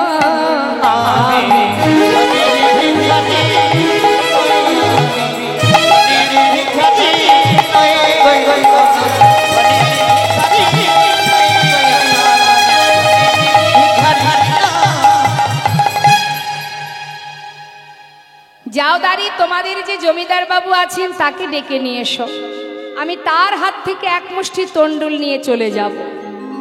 যেই না দাঁড়ি ভিতরে গিয়ে ডাকছে জগৎ শেঠকে, বাবু বাবু আপনাকে যেতে হবে বাবু। কেন বাবু? আপনার চিরশত্রু আপনার দ্বারে দাঁড়িয়ে আছে। বলো কি? নাম কি তার? তার নাম লালা। সঙ্গে সঙ্গে জগৎ শেঠ দাঁড়ির হাত ধরে যখনই মা দরজার সামনে এলো, লালার সর্বাঙ্গে কৃষ্ণ নাম, কাঁধে ভিক্ষার ঝুলি, এদিকে দাদার সঙ্গে তিলক, এদিকে চোখে কৃষ্ণ প্রেমের বাড়ি। তাই না দর্শন করে জগৎ শেঠ জিজ্ঞাসা করছে, আচ্ছা যে বেশ পরিধান করে আমার সামনে এসেছো, এটা তোমার কোনো ছলনা নয় তো? কোনো ছলনা করে আসনি তো? বলা যায় কোনো ছলনা আশ্রয় করে হয়তো আমার ক্ষতি করতে এসেছো। লালা বলে উঠলেন, বন্ধু এমন কথা বলো না। ও বন্ধু, না না, আসিনি আজ তোমার কাছে বন্ধু গো কোন ছলনা, ঘাটের মাঝি পার ঘাটাতে বসে ডাকছে আমার। হরি বল।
বিলম্ব না করে জগৎ শেঠ লালার ভিক্ষার ঝোলায় দিয়ে দিল। যেই না দিয়েছি, লালা কি আর দাঁড়িয়ে থাকে? সেই এক মুষ্টি তন্ডুল ভিক্ষা নিয়ে ছুটতে ছুটতে বাবাজি, বাবাজি যার জন্য আজও আমার দীক্ষা হয়নি, আমি তার বাড়ি থেকে ভিক্ষা করে এনেছি বাবাজি। এবার তো তুমি আমায় দীক্ষা দাও। বাবাজি বলছে, দাঁড়াও লালা, নিশ্চয়ই তোমায় দীক্ষা দেব, কিন্তু তোমার পিছনে কে আসছে? আমার পিছনে? হে কি বন্ধু, তুমি আমার পিছনে? জগৎ শেঠ বলে উঠলেন, বন্ধু তুমি যখন আমার দ্বারে দাঁড়িয়ে বললে তোমার জীবন বেলা বয়ে যায়, পার ঘাটার মাঝে পারে দাঁড়িয়ে আছে, আমিও মনে মনে চিন্তা করলাম, তোমার যদি জীবন বেলা বয়ে যায় তবে তো আমারও জীবন বেলা বয়ে যায়। তোমাকে এক মুষ্টি তন্ডুলে দেওয়া মাত্রই তুমি ছুটতে ছুটতে চলে গেলে, আমি যে আর পিছন ফিরে ঘরে যেতে পারলাম না বন্ধু। আমি যে পিছনে পিছনে তোমার শরণ নিতে নিতে চলে এসেছি, আমারও যে জীবন বেলা বয়ে যায় বন্ধু, কৃপা করে আমায় গ্রহণ করো। লালা বলে উঠলেন, বাবাজি এই সেই বন্ধু যার ঘরে আমি ভিক্ষা করে এনেছি, ও যে সর্বস্ব পরিত্যাগ করে আমার পাছু পাছু ছুটে এসেছে। বাবাজি কৃপা করে ওকে তুমি গ্রহণ করো। দুইজনকে একসঙ্গে মন্ত্র দিলেন বাবাজি। মন্ত্র পাওয়ার পর গোবিন্দ দর্শনের বাসনা তার যে আরো দ্বিগুণ হয়ে গেল। বৃন্দাবনের পথে পথে ঘুরে কৃষ্ণ কৃষ্ণ কৃষ্ণ বলে কতক্ষণে তার দেখা পাব। চলে যায় দিন, কিন্তু দেখা পাই না। কিছুদিন পর মনে মনে স্থির করলেন, দয়াময় তুমি যদি দেখা না দাও এই প্রাণ আর রাখবো না, যমুনার জলে নিজেকে বিসর্জন করে দেব। ছুটতে ছুটতে যখন যমুনায় যাচ্ছে, পিছন থেকে জগৎ শেঠ ডাকছে, বন্ধু একটু দাঁড়াও, মরতে যদি হয় আমাকে সঙ্গে করে নাও, একসঙ্গে দুজনে মরবো। জগৎ শেঠকে সাথে করে নিয়ে জলে যখন নামছে, বাবা ভগবান আর কি করে থাকবে দূরে? যুগে যুগে ভক্তকে রক্ষা করাই যে তার কাজ। ভক্তকে রক্ষা করার জন্য করুণাময়, কৃপা করে কৃপা দৃষ্টি দেবার জন্য তিনি যমুনার তীরে বালুর আশিতে ত্রিভঙ্গ বঙ্কিম ঠামে দাঁড়িয়ে ডেকে উঠলে, লালা লালা লালা। একবার পিছন ফিরে তাকাও। যেই না পিছন ফিরে তাকিয়েছে, দেখছি অনাদি আদি গোবিন্দ মুরলী হাতে ত্রিভঙ্গ বঙ্কিমে দাঁড়িয়ে ছুটতে ছুটতে এসে চরণটা জড়িয়ে ধরে, দয়াময়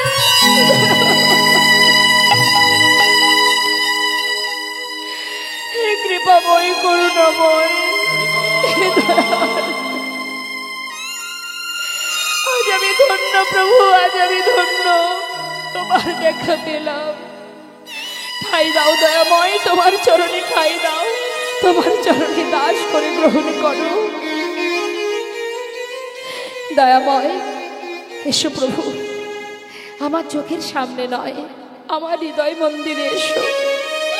মম অন্তর মন্দিরে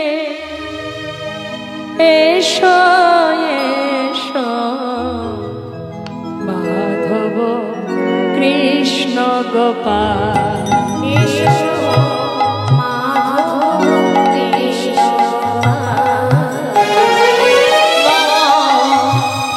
অন্তর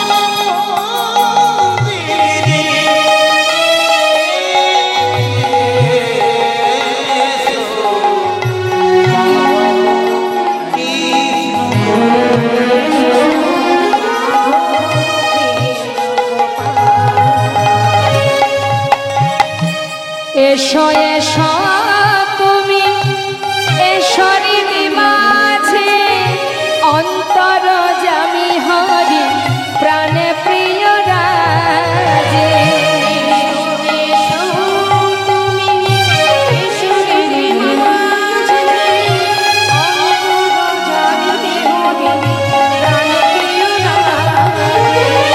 অধরে বাসিয়া মধুর হাসিয়া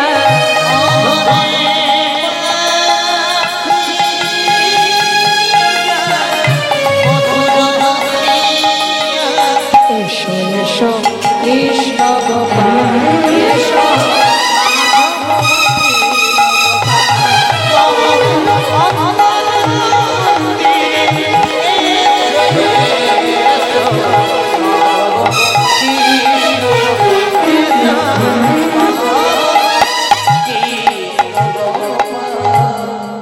জনতা জয়গৌর আমাদের ভক্ত ভগবানের লীলাকে এবার আমরা বিশ্রাম রাখব।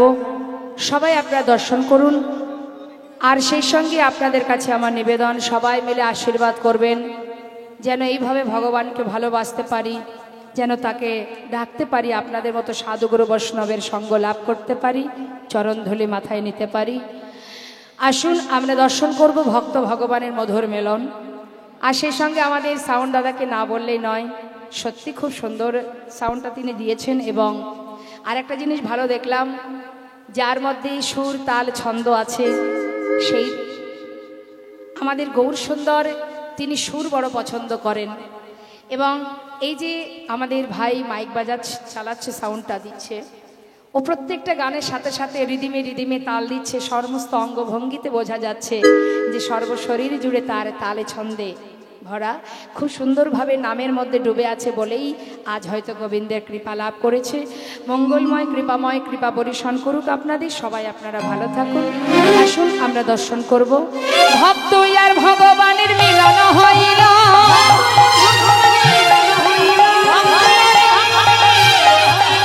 প্রেমানন্দে বদন ভরে হরি হরি বল।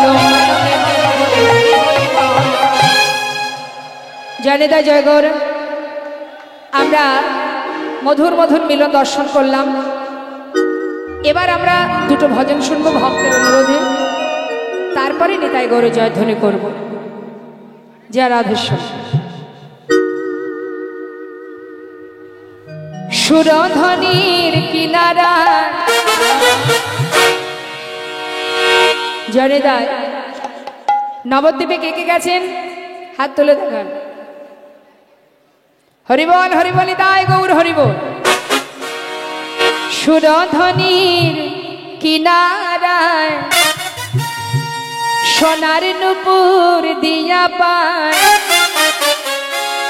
নাচে না গরি গো সুন্দর গৌরঙ্গরা। সুন্দর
সুন্দর কপালে সুন্দর তিলক, যে সৌন্দর্য দেখলে ত্রিভুবন ভুলে যা, জগতে সেই তো সুন্দর।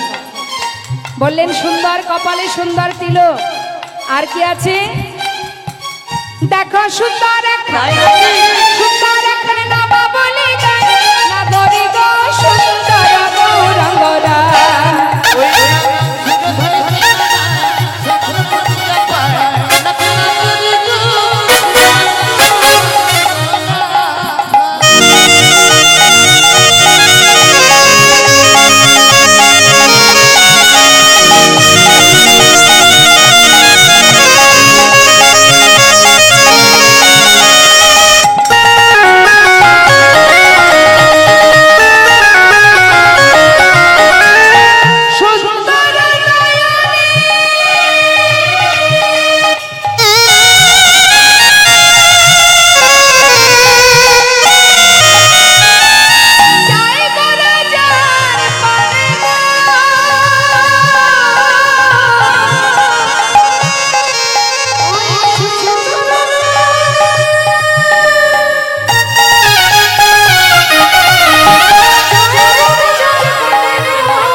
যার কথা শোনার জন্য আপনারা পাগল, তাকে যদি সাক্ষাৎ দেখা যায় কেমন হবে? আর কি ঘরে ফেরা যাবে? সম্ভব হবে? গৌরহরিকে কাছে পেলে আমরা আর কেউ ফিরতে পারবো না। ওই রূপে যদি কেউ নয়ন দেয়, তার অবস্থা কি হবে? এই জগতে কেউ যদি কাউকে ভালোবাসে তার জন্য ঘর ছেড়ে দেয়, আর যদি গৌরহরিকে কেউ ভালোবেসে তাকে সামনে পায়, তার অবস্থা কি হবে গো? এই দেহটা ছেড়ে সে চলে যাবে। ও তার দেহ ছাইরা, এই দেহ ছাইরা মনটা লইয়া যায় না ধরি গো সুন্দর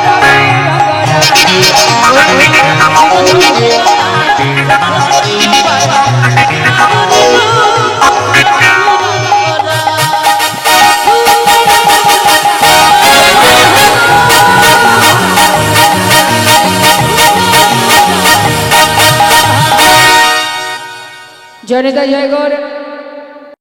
শেষ ভজন আমরা আস্বাদন করব।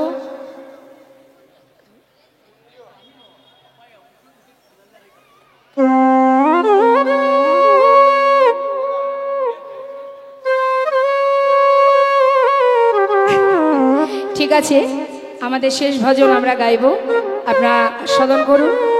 একজন মুসলমান ভক্তের লেখা সুন্দর এই ভজনটি আমরা আস্বাদন করব।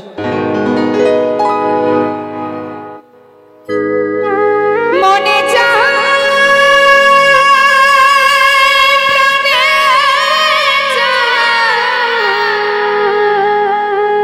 দিলে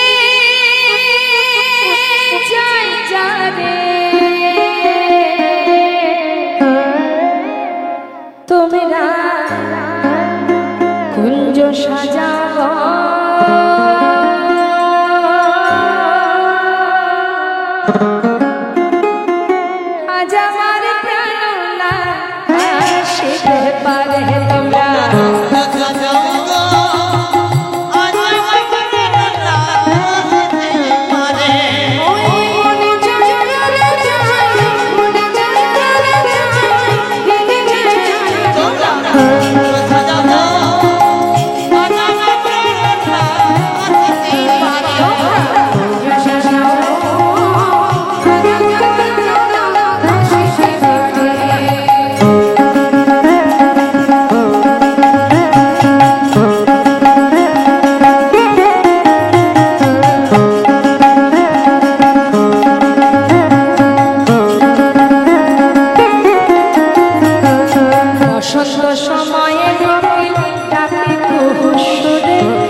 অন্তরে বইলা আছি যে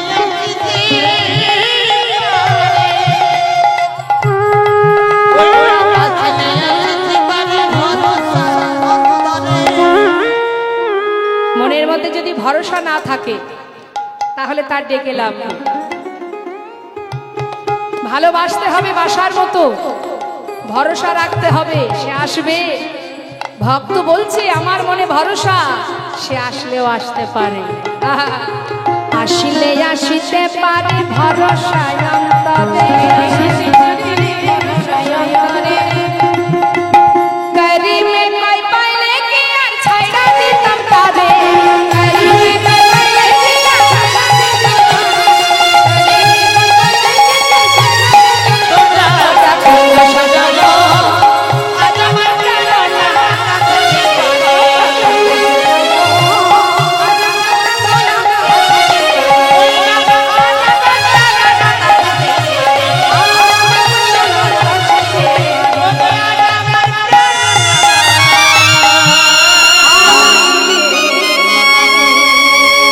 নেতায় গৌর হরিবন, নেতায় গৌর হরিবন, নিত্যানন্দ বল, শ্রী আদ্বৈত বল, শ্রী ঘরের বল, নেতায় গৌর হরিবন।